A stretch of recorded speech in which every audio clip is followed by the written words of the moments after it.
హైదరాబాద్ లో అర్ధరాత్రి భారీ వర్షం కురిసింది. ఉరుములు మెరుపులతో కూడిన భారీ వర్షం పడడంతో లోతట్టు ప్రాంతాలు జలమయమయ్యాయి. హయత్ నగర్, ఉప్పల్, కోటి, తార్నాక, సికింద్రాబాద్, బంజారాహిల్స్, అమీర్పేట్, సనత్ నగర్ లో వర్షం దంచుకొట్టింది. నైరుతి రుతుపవనాలు చురుగ్గా ఉండడంతో తెలంగాణలో వచ్చే 5 రోజులు భారీ వర్షాలు కురవనున్నాయి. రుతుపవనాలు జోరు అల్పపీడన ప్రభావంతో భారీ నుంచి అతి భారీ వర్షాలు కురిసే అవకాశం ఉందని వాతావరణ శాఖ తెలిపింది. ముఖ్యంగా 10 జిల్లాలకు బిగ్ అలర్ట్ ఇచ్చారు అధికారులు.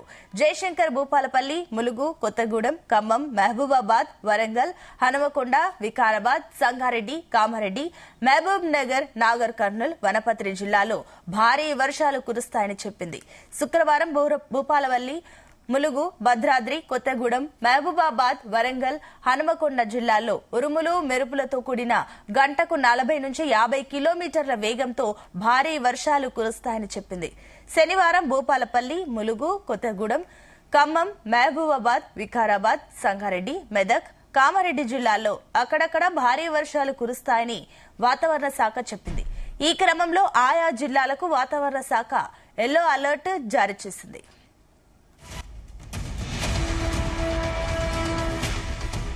ఇదే అంశానికి సంబంధించి మరిన్ని డీటెయిల్స్ మా కరెస్పాండెంట్ రాజు పటేల్ అందిస్తారు. రాజు పటేల్. Sunitha, good morning. తెలంగాణలో రాబోయే 5 రోజుల్లో భారీ వర్షాలు కురిసే అవకాశం ఉంది. తెలంగాణ వ్యాప్తంగా అన్ని ఉమ్మడి జిల్లాల్లో కూడా వర్ష సూచన కనిపిస్తుంది. భారీగా ఉరుములు, మెరుపులు, పిడుగులతో కూడినటువంటి వర్షం పడే అవకాశం ఉంది. దీంతో పలు జిల్లాలకు వాతావరణ శాఖ ఎల్లో అలర్ట్ జారీ చేసింది. సో నిన్న విపరీతమైనటువంటి వర్షం పలు జిల్లాలో నమోదైంది. ముఖ్యంగా ఆదిలాబాద్ జిల్లాలో మాత్రము పెను విషాదం చోటు చేసుకుంది. ఉరుములు మెరుపులతో కూడినటువంటి వర్షం పడింది. భారీగా పిడుగులు పడ్డాయి. పిడుగుల యొక్క దాటికి ఏకంగా 6 చనిపోయారు, 8 మంది క్షతగాత్రులయ్యారు. చనిపోయిన వారు, గాయపడ్డ వారందరూ కూడా గిరిజన కుటుంబాలకు చెందిన వారే ఎక్కువగా ఉన్నారు. చనిపోయిన 6 కూడా పూర్తిగా గిరిజన కుటుంబాలకు చెందిన వారు కాక మరొక 2 ఇతర కులానికి చెందిన వారు. నిజంగా నిన్న ఆదిలాబాద్ జిల్లాలో పిడుగుపాటు పెను విషాదాన్ని వారి కుటుంబాల్లో నింపిందని చెప్పుకోవచ్చు.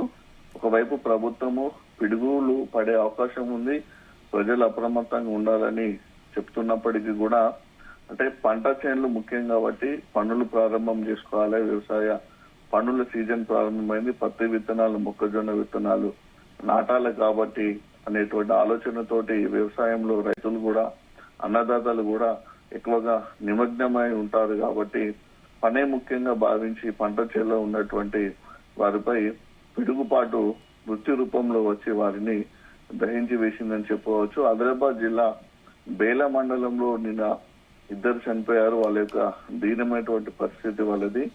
సాంగిడికి చెందిన బేల మండలం, సాంగిడికి చెందిన గేడం నందినికి, జైనద్ మండలం పెండల్వాడ చెందిన అనిల్ తో పెళ్ళై 2 పిల్లలు ఉన్నారు. అనిల్ హైదరాబాద్ లో ప్రైవేట్ ఉద్యోగం చేస్తుంటే నందిని సాంగిడిలో వాళ్ళ అమ్మ వాళ్ళ దగ్గర ఉంటూ పూల పనులు చేస్తూ ఉంటుంది. పూలు అమ్ముకుంటూ బతుకుతూ అప్పుడప్పుడు కూలి పని కోసం వెళ్తుంది. నిన్న అదే కూలి పనిలో భాగంగా నిన్న వెళ్ళినటువంటి నందినిపై పిడుగు పడడంతో ఆమె అక్కడక్కడే మరణించింది. ఇక సోన్ కాస్కు చెందినటువంటి కోవ సునీత 40 సంవత్సరాలు, ఆమె భర్తతో కలిసి భరత్ ఆమె భర్త కూలి పని చేసుకుంటే వీళ్ళు కూడా పత్తి విత్తనాల కోసము మరో 6 చేనులోకి వెళ్ళగా అక్కడ పత్తి విత్తనాలు నాటుతున్న క్రమంలోనే పిడుగుపడింది. దీంట్లో సునీతపై పిడుగుపడి ఉన్న చోటనే 4 అక్కడికక్కడే మరణించారు. వీళ్ళంతా కూడా కూలికి వెళ్తేనే మృత్యు కాటు చేసిందని బంధువులు కూడా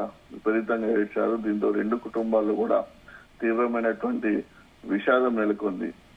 ఏదైతే మనకు సోన్ కాసు చెందినటువంటి కోవా సునీత, భరత్లకు 2 చిన్నపిల్లలు ఉన్నారు. వాళ్ళ అమ్మకు నాన్నకు ఏమైందో అని తల్లిదండ్రుల మీద పడి చిన్నపిల్లలు ఏడ్చినటువంటి తీరు అయితే నిన్న అక్కడ ఉన్నటువంటి గ్రామస్తులకే కన్నీళ్లు తెప్పించిందని చెప్పవచ్చు. ఆదిలాబాద్ జిల్లా గాదిగూడ, బేల మండలాల్లో నిన్న 3 చోట్ల కూడా వేరువేరుగా పిడుగుపాటు పడింది. మరణించిన 6లో 5 మహిళలు ఉండగా ఒక రైతు ఉన్నారు. ఉట్నూరులో 3 గాయపడ్డారు. సోంగిడి సోన్కాస్ లో విత్తనాలు వెళ్లే వారిపై ఈ మృత్యువు కవలించిందని చెప్పవచ్చు. ముఖ్యంగా ఇటు పెందూరుకు చెందినటువంటి బేల మండలంలో ఇద్దరు చనిపోయారు. బేల మండలం సంబంధించినటువంటి పెందూరు మాధవరావుకు ఇద్దరు పిల్లలు, తన కుమార్తె సంజనతో కలిసి వ్యవసాయ పనులకు నిన్న వెళ్ళగా అక్కడే పిడుగుపడింది. దీంతో మాధవరావు తన కుమార్తె సంజన ఇద్దరు చనిపోయారు. మరోవైపు శ్రీడం రాంబాయి, మంగం భీంబాయి వాళ్ళిద్దరు కూడా అక్కడ చనిపోయారు. ఇలా మరొక 8 మందికి తీవ్రమైనటువంటి గాయాలు కావడంతో వారిని రిమ్స్ హాస్పిటల్ కు తరలించారు. సో వీళ్ళంతా కూడా గిరిజనులు ఏదైతే ప్రాణప్రదంగా భావించి పంట చేనులను నాటుతున్నటువంటి క్రమంలోనే పిడుగుబాటుకు తమ యొక్క ప్రాణాలను కోల్పోయారు. చుట్టూ ఉన్నటువంటి మిగతా రైతులు కానీ రైతు కుటుంబాలతో పాటు ఈ చనిపోయినటువంటి కుటుంబ సభ్యులు వారి బంధువులు కూడా తీవ్రమైనటువంటి విషాదం నెలకొన్నారు. అటు పంట చేనుల వద్ద చనిపోయిన వారిపై ఏడ్చిన తీరు చూసినా, రిమ్స్ హాస్పిటల్లో శవాల వద్ద ఏడ్చున్నటువంటి తీరు చూసినా కూడా చాలా కలిసివేసింది స్థానికులు అని చెప్పవచ్చు. అయితే ఇంత పెద్ద దుర్ఘటన జరిగి 6 చనిపోయినప్పటికీ కూడా ప్రభుత్వం నుంచి అయితే అధికారికంగా ఎలాంటి ప్రకటన రాలేదు. మృతులకు ప్రభుత్వం తరపున ఎలాంటి పరిహారం చెల్లిస్తారో కూడా ఇప్పటివరకు ప్రకటించలేదు. దీంతో గిరిజన సంఘాలు గాని అన్నదాతలు గాని పెద్ద ఎత్తున ఆగ్రహం వ్యక్తం చేస్తున్నారు. ప్రకృతి ప్రకోపానికి బలైనటువంటి రైతులను, ముఖ్యంగా గిరిజనులను రెక్కార్త గాని డొక్కాడినటువంటి కుటుంబాలు చనిపోయినటువంటి పరిస్థితుల్లో అటు నాయకులు గాని ఇటు ప్రభుత్వం గాని అధికారులు గాని కనీసం తమకు భరోసా కల్పించడానికి కూడా వాళ్ళు రాలేదని కూడా ఒక రకమైనటువంటి ఆగ్రహంతో ఉన్నారు. ప్రభుత్వం ఆదుకోవాలని వేడుకుంటున్నారు. చాలా చోట్ల కూడా నిన్న ఇదే పరిస్థితి, అంటే వర్షం పడిందని చెప్పవచ్చు. అటు పెద్దపల్లి జిల్లా, జగిత్యాల జిల్లా, కరీంనగర్ జిల్లా, ఇటు మంచిర్యాల, కొమరంభీం, ఆసిఫాబాద్, ములుగు, భూపాలపల్లి జిల్లా, ఈ జిల్లాలో కూడా వర్షపాతం ఎక్కువగా నమోదయ్యే అవకాశం ఉంది. భారీగా ఈదురుగాలు అయితే ఎక్కువగా వీస్తున్నాయి. ఈదురుగాల ప్రభావంతో అటు ఆదిలాబాద్ జిల్లా, ఇటు కొమరంభీం జిల్లాలో కూడా భారీ వృక్షాలు నేల కొరిగిపోయాయి. అటు ఆదిలాబాద్ సంబంధించినటువంటి నిర్మల్ సంబంధించినటువంటి సారంగపూర్ గానీ, కుబీర్ మండలం, బేల, తలమడుగు, పుట్నూరు, తాంసి ఈ మండలాల్లో ఎక్కువగా విద్యుత్ స్తంభాలు చాలా మట్టుకు నేలగొరిగిపోయి విద్యుత్కు చాలా అంతరాయం ఏర్పడింది. సో విద్యుత్ సంబంధించినటువంటి ట్రాన్స్ఫార్మర్లు కానీ ఆ స్తంభాల మరమ్మతులో అటు అధికారులు నిమగ్నమని చెప్పారు. తీవ్రమైనటువంటి అంతరాయం అయితే కరెంటుకు ఏర్పడింది. కొమరంభీం, ఆసిఫాబాద్ జిల్లాలో కూడా చాలా చోట్ల కూడా చెట్లు విరిగిపడ్డాయి. అక్కడ కూడా విద్యుత్ స్తంభాలు నేల కొరగడంతో కరెంటు కూడా చాలా ఇబ్బంది ఏర్పడ్డది. మంచిర్యాలలో భారీగా ఈదురుగాలు వేయడంతో కూడా దాదాపు 3 నుంచి 4 గంటల పాటు నిన్న రాత్రి కూడా కరెంటు లేని పరిస్థితి. సో ఈ పరిస్థితి సాయంత్రకాలంలో మనకు ఎక్కువ కనిపిస్తుంది. ఉదయము చల్లగా ఉంటుంది, మధ్యాహ్నం వరకు ఎండ ఉక్కపోతూ ఉంటుంది. సడన్ గా సాయంత్రం వెదర్ చేంజ్ అయిపోయి భారీగా మేఘాలు కమ్ముకుంటున్నాయి. కమ్ముకున్న మేఘాల అనంతరము ఉరుములు, మెరుపులు, పిడుగులు పడుతూ వర్షం పడుతుంది. భారీ ఈదురుగాలు కూడా ఎక్కువగా వస్తున్నాయి. ఇదంతా సాయంత్రం 5, 6 నుంచి 8, 9 గంటల ప్రాంతంలో ఎక్కువగా ఈ ప్రభావం ఉంటుంది. మధ్యాహ్న సమయంలో ఏకదం ఒకటేసారి భారీ శబ్దాలతోటి పిడుగులు చాలా చోట్ల పడుతున్నాయి. పిడుగులో ఇటు ప్రజలు చనిపోతున్నారు, మరోవైపు అటు పశువులు కూడా చనిపోతున్నటువంటి ఘటనలు ఇటీవల మనకు ఎక్కువగా కనిపిస్తున్నాయని చెప్పవచ్చు సునీత.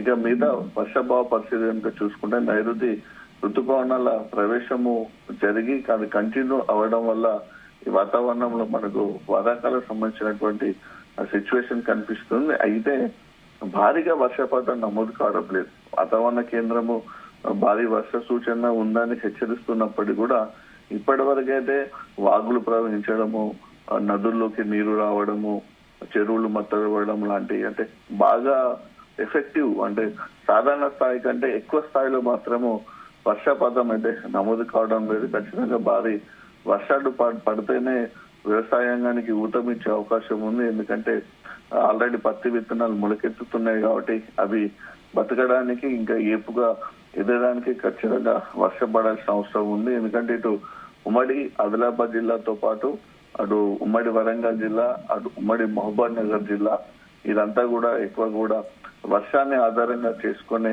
పంటలు పండిస్తారు. పత్తి పంట ఎక్కువగా వర్షాన్ని ఆధారం చేసుకునే పండుతుంది. బావులు గాని, చెరువులు కానీ బోర్లు కానీ తక్కువగా ఉంటాయి. కాబట్టి ఖచ్చితంగా ఇప్పుడు భారీగా వర్షాలు పడాల్సిన అవసరం ఉంది. దీంతో చెరువులకు కూడా నీళ్ళు వచ్చే అవకాశం ఉంది. సో అందుకనే అన్నదాతలు మాత్రం ఆకాశం వైపు ఎదురు చూస్తున్నారు. మేఘాలు ఎప్పుడు కురుస్తాయా, వర్షాలు ఎప్పుడు పడతాయని ఆశతోటి ఎదురు చూస్తున్నటువంటి పరిస్థితి తెలంగాణలో కనిపిస్తుంది. Sunitha. Right Raju Patel, thank you.